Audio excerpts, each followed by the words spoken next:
আইন নিজের হাতে তুলে নেবার অধিকার সাধারণ মানুষের যেমন নেই, তেমনি আইনের রক্ষক তথা পুলিশেরও এমন কিছু করার এখতিয়ার নেই যা দেশের বিচার ব্যবস্থা এবং মানবাধিকারের মৌলিক নীতিগুলোকে কাঠগড়ায় দাঁড় করিয়ে দেয়। কিন্তু আমাদের রাজ্যে মাঝে মধ্যেই এমন কিছু প্রশাসনিক সিদ্ধান্ত বা পদক্ষেপ সামনে আসে যা দেখে মনে হয় আমরা হয়তো আধুনিক গণতান্ত্রিক আইনি ব্যবস্থার মধ্যে বাস করছি না, বরং ফিরে গিয়েছি কোনো একটা আদিম মধ্যযুগীয় শাসনকালে, যেখানে অপরাধের শাস্তি বা তদন্তের পদ্ধতি নির্ধারিত হতো জনরোষের তীব্রতা আর তাৎক্ষণিক বিচার দেওয়ার সস্তা জনপ্রিয়তার উপর ভিত্তি করে। সম্প্রতি এরকমই এক নজিরবিহীন এবং চরম বিতর্কিত ঘটনার সাক্ষী থাকলো রাজ্যবাসী, যা একাধারে অপরাধের বিভৎসতাকে যেমন সামনে এনেছে, তেমনি পুলিশের তদন্ত প্রক্রিয়া নিয়ে তুলে দিয়েছে মস্ত বড় একটা অস্বস্তিকর প্রশ্নচিহ্ন। এক কিশোরীর সঙ্গে ঘটে যাওয়া চরম পাশবিক শারীরিক কুকীর্তির ঘটনায় অভিযুক্তকে যেভাবে কোমরে দড়ি বেঁধে প্রকাশ্য রাস্তায় জনসমক্ষে ঘোরানো হলো, তা নিয়ে এখন তোলপাড় গোটা রাজ্য। পুলিশের দাবি, অপরাধের ঘটনার পুনর্নির্মাণ বা রিকনস্ট্রাকশন করার জন্যই অভিযুক্তকে ওই এলাকায় নিয়ে যাওয়া হয়েছিল এবং তদন্তের স্বার্থেই তাকে ওই অবস্থায় ঘোরানো হয়েছে। কিন্তু প্রশ্ন হলো, তদন্তের স্বার্থে কি একজন অভিযুক্তকে কোমরে দড়ি বেঁধে প্রকাশ্য রাস্তায় আমজনতার ক্ষোভের মুখে দাঁড় করিয়ে দেওয়া যায়, নাকি এর পেছনে কাজ করছিল পুলিশের হিরো সাজার এক অদ্ভুত মানসিকতা, যেখানে সাধারণ মানুষের হাততালি কুড়োনোর জন্য খোদ আইনের রক্ষকরাই আইনের সমস্ত নিয়ম কানুনকে বুড়ো আঙুল দেখিয়ে দিলেন। একদিকে যেমন অপরাধীর কঠোরতম শাস্তির দাবিতে মানুষ সরব, অন্যদিকে তেমনই পুলিশের এই অতি সক্রিয়তা বা আইন বহির্ভূত পদক্ষেপকে কেন্দ্র করে আইনি এবং মানবাধিকার মহলে শুরু হয়েছে তীব্র বিতর্ক।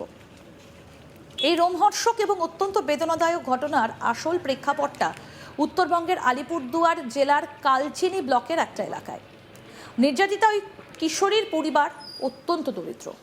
পরিবার সূত্রে জানা গিয়েছে, মেয়েটির বাবা পেশায় একজন সাধারণ সাইকেল মেকানিক এবং মা অন্যের বাড়িতে পরিচারিকার কাজ করে কোনো রকমের সংসার চালান। অভাবের সংসারে বাবা মা যখন পেটের তাগিদে বাইরে ব্যস্ত থাকেন, তখন ঘরে একাকিত্বের সুযোগ নিয়ে ওৎ পেতে বসেছিল প্রতিবেশী এক নরপিশাচ। অভিযুক্তের নাম সঞ্জয় ঘোষ, বয়স প্রায় 48। গত মঙ্গলবার 7ই জুলাই দুপুরে বাড়ির আশেপাশে খেলা করার সময় ওই কিশোরীকে চকলেটের লোভ দেখিয়ে নিজের ফাঁকা বাড়িতে ডেকে নিয়ে যায় সঞ্জয়। প্রতিবেশী জ্যাঠা বা কাকুর বয়সী ওই প্রৌঢ়ের আসল উদ্দেশ্য যে কতটা ভয়াবহ, কতটা ভয়ঙ্কর ছিল তা বোঝেনি ওই কিশোরী। নিজের ঘরের ভেতর দরজা বন্ধ করে ওই অসহায় কিশোরীর ওপর চরম শারীরিক নির্যাতন এবং কুকীর্তি চালায় অভিযুক্ত। বিকেলে নির্যাতিতার মা কাজ থেকে ফিরে মেয়েকে ঘরে না পেয়ে খোঁজাখুঁজি শুরু করেন। প্রতিবেশীদের জিজ্ঞেস করতে করতে একসময় তিনি যখন সঞ্জয় ঘোষের বাড়ির সামনে যান, তখন সেখান থেকে মেয়েকে বের হতে দেখে তার মনে খটকা লাগে। প্রথমটায় সঞ্জয় বিষয়টিকে ধামাচাপা দেওয়ার চেষ্টা করলেও রাতে মেয়ের আচমকা শারীরিক অবস্থার অবনতি হতে শুরু করে। প্রচণ্ড ব্যথায় মেয়েটি কান্নাকাটি শুরু করলে মা তাকে অভয় দিয়ে জিজ্ঞাসা করতেই কান্নায় ভেঙে পড়ে সব সত্যি কথা বলে দেয়। এই অবিশ্বাস্য নৃশংসতার কথা জানতে পেরে মায়ের পায়ের তলা থেকে মাটি সরে যায়। পরদিন সকালে এই পাশবিক ঘটনার কথা এলাকায় জানাজানি হতেই মুহূর্তের মধ্যে দাবানলের মতো উত্তেজনা ছড়িয়ে পড়ে। বাপের বয়সী এক প্রতিবেশী কিভাবে এত ছোট একটা মেয়ের জীবন এভাবে নষ্ট করতে পারে, সেটা ভেবে রাগে ফেটে পড়েন কালচিনির স্থানীয় বাসিন্দারা। উত্তেজিত জনতা একজোট হয়ে অভিযুক্ত সঞ্জয় ঘোষের বাড়ি ঘেরাও করে বিক্ষোভ দেখাতে শুরু করেন। বেগতিক বুঝে এবং গণপিটুনির ভয়ে অভিযুক্ত সঞ্জয় নিজের অপরাধের কথা সবার সামনে স্বীকার করে নেয়। পরিস্থিতি হাতের বাইরে চলে যাবার আগেই খবর দেওয়া হয় কালচিনি থানায়। খবর পেয়ে কালচিনি থানায় বিশাল পুলিশ বাহিনী ঘটনাস্থলে এসে উত্তেজিত জনতার হাত থেকে অভিযুক্তকে উদ্ধার করে থানায় নিয়ে যায় এবং তড়িঘড়ি তাকে গ্রেপ্তার করে। বুধবার 8ই জুলাই অভিযুক্তকে আলিপুরদুয়ার জেলা আদালতে পেশ করা হলে পুলিশ নিজেদের হেফাজতে নেবার আবেদন জানায়। আদালতের পক্ষ থেকে সঞ্জয়কে 7 দিনের পুলিশি হেফাজত মঞ্জুর করা হয়েছে। তদন্তের অংশ হিসেবে পুলিশি হেফাজতে থাকা আসামিকে নিয়ে ঘটনার পুনর্নির্মাণ বা ক্রাইম সিন রিকনস্ট্রাকশন করা একটা অত্যন্ত সাধারণ ও জরুরি আইনি প্রক্রিয়া। এর উদ্দেশ্য হলো অপরাধী কিভাবে অপরাধ করেছে, কোন পথ দিয়ে যাতায়াত করেছে এবং ঘটনার সময় তার শারীরিক অবস্থান ঠিক কী ছিল তা সরেজমিনে খতিয়ে দেখে পোক্ত তথ্য প্রমাণ জোগাড় করা।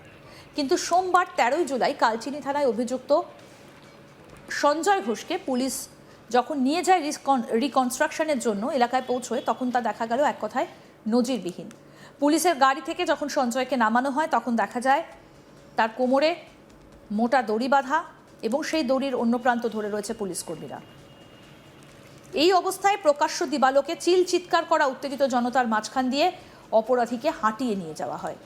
গোটা এলাকায় তীব্র উত্তেজনা ছড়ায় এবং পুলিশ অভিযুক্তকে টানতে টানতে নিয়ে যায়।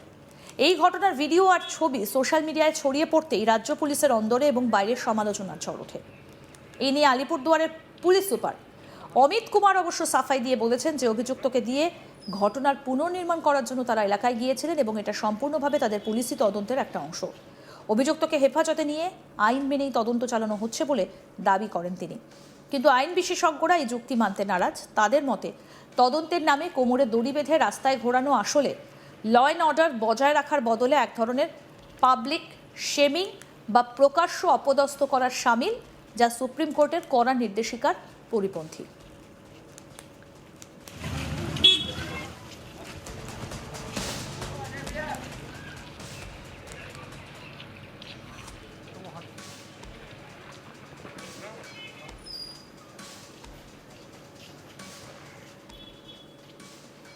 আমাদের দেশের বিচার ব্যবস্থা একটা মূল ভিত্তির ওপর দাঁড়িয়ে রয়েছে যে যতক্ষণ না আদালতে অপরাধ প্রমাণিত হচ্ছে ততক্ষণ যে কোনো অভিযুক্তই আইনের চোখে নির্দোষ।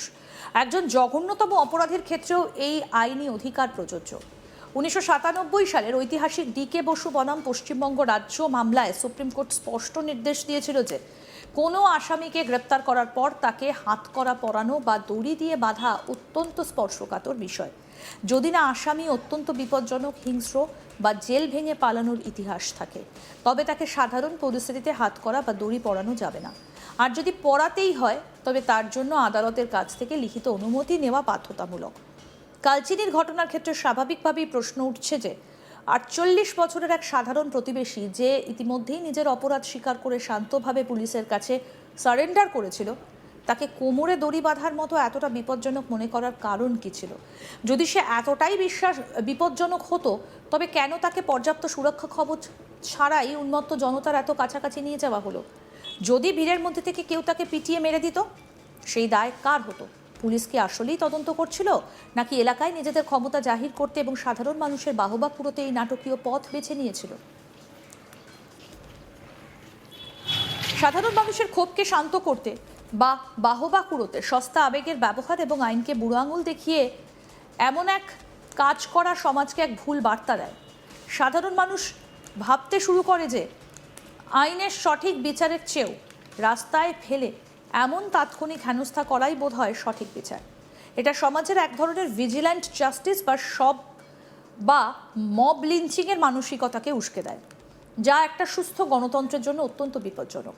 আইনজীবীদের একাংশের আশঙ্কা, পুলিশের এই আবেগের বশে নেওয়া নাটকীয় পদক্ষেপ কিন্তু আখেরে আদালতে এই মামলার ক্ষতি করতে পারে। আরও আপডেট পেতে দেখতে থাকুন আজ তাক বাংলা, সাবস্ক্রাইব করুন।